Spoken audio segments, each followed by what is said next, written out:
Buenos días, compañeros, profesora. Soy Francisco Carrillo Quintana y hoy les hablaré sobre el desarrollo del caso 2.2 de Oscar.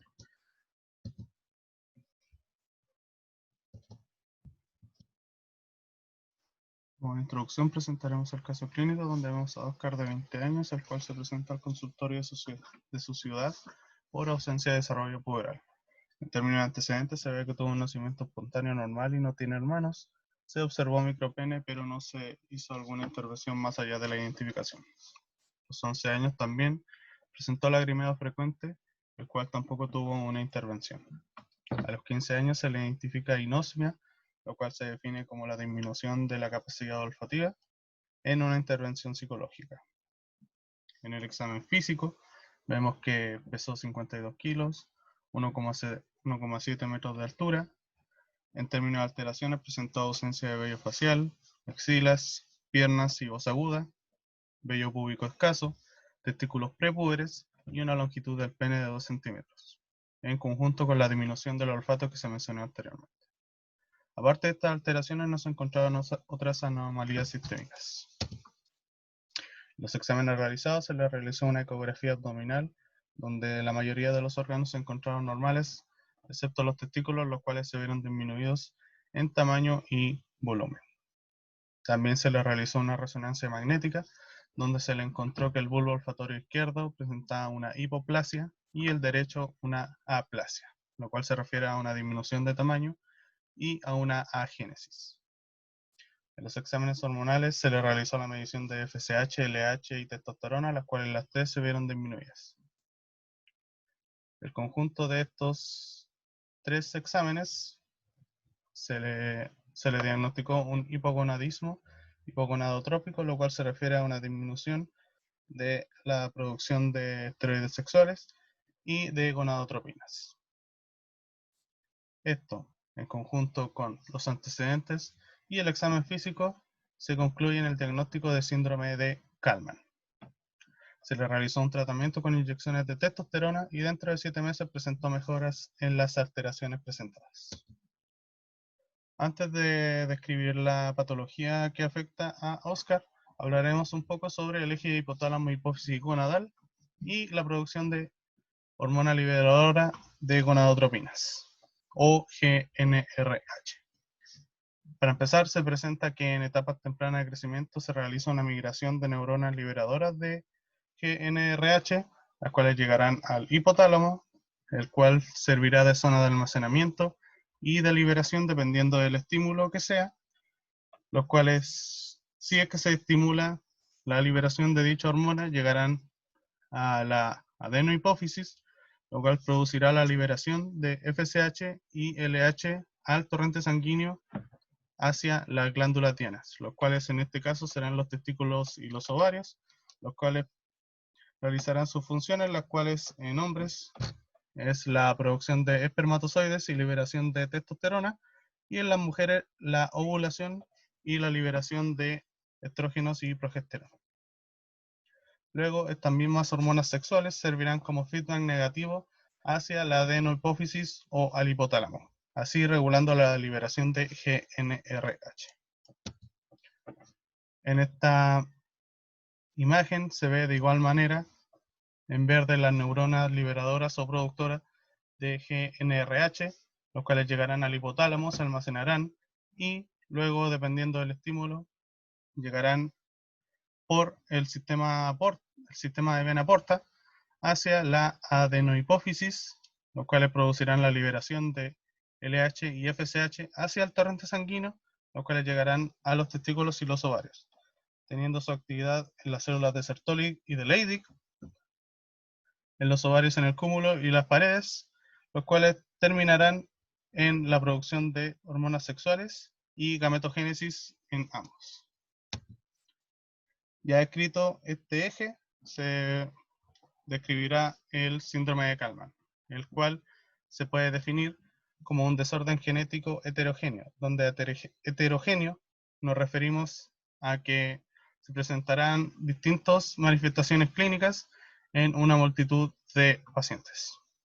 Esto va de la mano con un hipogonadismo hipogonadotrópico idiopático de una presentación espontánea o sin antecedentes familiares, y la anosmia, los cuales se pueden relacionar con el diagnóstico del paciente Oscar.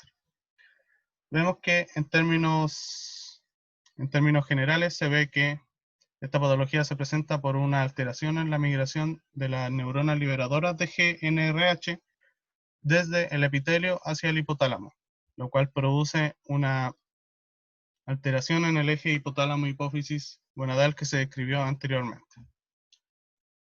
Se postulan 3 modelos de herencia o causas de este síndrome, el cual es el ligado al cromosoma sexual X, autosómico dominante y autosómico recesivo.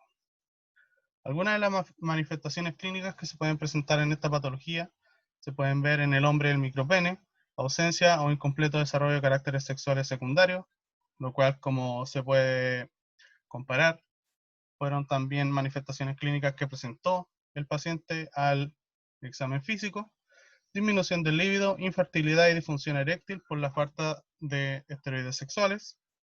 En las mujeres puede presentarse amenorrea por la falta de ovulación, la ausencia de desarrollo mamario y dispareunia, lo cual se refiere a dolor en relaciones sexuales. También se pueden presentar defectos secundarios a cambio de génesis embrionaria en otros órganos, pero son más raras. Esas manifestaciones clínicas son aún más raras. En términos de epidemiología se puede ver que según literatura hay una incidencia de 1 a 10.000 o 1 a 86.000 hombres, y se dice que es 4 a 5 veces menor en las mujeres. Como ya se mencionó, algunas posibles causas o patrones de herencia. Se ve el patrón de herencia ligado al cromosoma X, donde se ve principalmente una mutación en el CAL1, el cual codifica para una proteína llamada anosmina 1, la cual se dice que tiene un rol en la migración neuronal, por lo cual se puede relacionar con la fisiopatología de esta patología, valga la redundancia, en la migración de neuronas liberadoras y productoras de GNRH. Esto también puede verse en conjunto con otras vías de señalización según el fenotipo, provocando cuadros más graves. Luego tenemos el patrón de herencia autosómico dominante y autosómico recesivo, el cual se ve generalmente una mutación en el CAL2, el cual codifica para un receptor del factor de crecimiento fibroblasto. Esto provoca alteraciones en la morfología del bulbo olfatorio, llevando a el clásico síntoma de la hiposnosmia o anosmia. Cabe destacar la interacción entre la alteración del gen CAL1 y CAL2 en mujeres, lo cual se dice que si hay una alteración en el gen CAL2, pero no presenta una alteración en el CAL1, las mujeres pueden tener un desarrollo neuronal normal, lo cual promueve el hecho de que la incidencia sea mayor en hombres que en mujeres. Finalmente, el gen PROC-R2 y PROC2, los cuales codifican para receptores de proquinectina 2 y su respectivo ligando, los cuales tienen función a través de vías de señalización, los cuales, como en el patrón anterior, promueven una regulación de procesos en morfología del bulbo olfatorio. En conclusión, estas tres alteraciones genéticas se encuentran solamente en un 30% de los casos, por lo cual la verdadera razón del origen de esta patología es aún desconocido.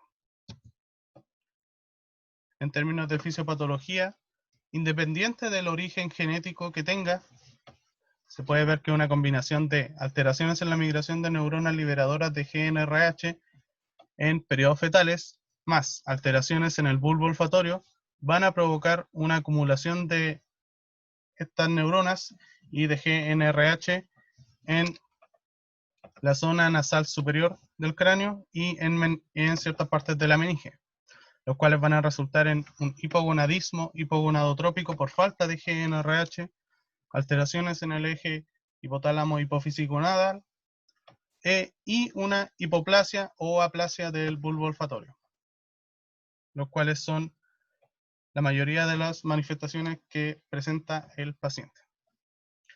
Vemos una disminución de GNRH, FSH y LH, y esteroides sexuales, los cuales al mismo tiempo van a provocar alteraciones en el desarrollo de órganos sexuales, anosmia, amenorrea y falta de vello, los cuales son, excepto la amenorrea, los síntomas y alteraciones que presentó el paciente en el examen físico, los cuales tienen relación, como ya se mencionó, con la disminución de dichas hormonas, los cuales se vieron reflejadas en los exámenes hormonales. En términos de diagnóstico, se realiza una combinación de examen físico donde se ve una ausencia del desarrollo puberal junto con otras alteraciones y principalmente se trata de identificar la anosmia con distintos tipos de exámenes. También se realiza la identificación de niveles séricos de FSH, LH y esteroides sexuales donde se deberían ver todos disminuidos. La resonancia magnética y ultrasonido usualmente se usan para descartar lesiones en el hipotálamo y hipófisis, confirmando un hipogonadismo o la ausencia o hipoplasia del bulbo olfatorio. También se pueden ver deformaciones genitourinarias por su relación con los órganos sexuales. Finalmente se tienen exámenes genéticos, los cuales sirven para identificar los genes que se describieron anteriormente, CAL1, FGFR1, PROC-R2 y PROC2. También se pueden realizar pruebas tipo FISH para identificar de lesiones en cromosomas. En este cuadro más que nada se ve cómo se realiza o cuál es la estrategia de testeo genético para el síndrome de Kallmann según el sexo del paciente, según antecedentes y según las pruebas genéticas. En términos de tratamiento, su objetivo principal es el desarrollo de caracteres sexuales secundarios y la fertilidad. Todo esto se logra según qué tipo de paciente es, según la gravedad y según su fenotipo, a través de tratamientos como en pacientes masculinos, lo cual se usa una terapia hormonal, usualmente de inyecciones de testosterona, donde se puede usar enantato y el cipionato de testosterona, lo cual este tratamiento debe ser dado de por vida. También se puede realizar la administración de gonadotrofina coriónica humana. En pacientes femeninos se ve una terapia estrogénica, la cual se usa al mismo tiempo con una progestageno, lo cual es literalmente progesterona sintética, los cuales se usan para proteger. En caso de alteraciones de la coagulación en mujeres se indican y se tienen esquemas de baja dosis. A modo de conclusión, mencionar el importante rol que tiene el conocimiento básico de la fisiología del sistema endocrino, lo cual nos ayuda a identificar ciertas fallas o alteraciones vistas en el paciente, el correcto uso e interpretación de los exámenes que se usan para detectar este tipo de patologías y un correcto seguimiento.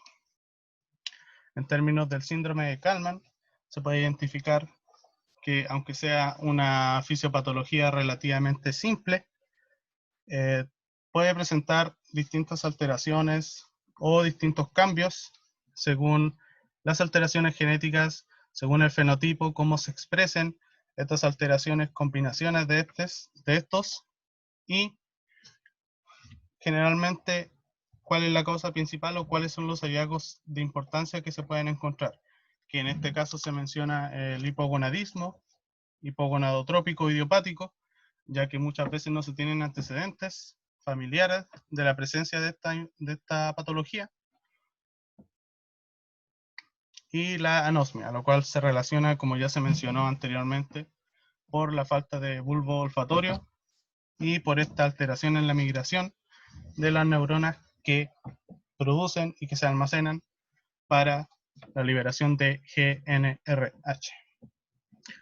Vemos que en términos de diagnóstico, el tecnólogo médico aún presenta importancia, ya sea en el área de imagenología o de laboratorio, los cuales sirven de apoyo a un diagnóstico certero, dando resultados que importen y que tengan, por supuesto, todos los criterios de calidad que debe tener cada examen que se realiza.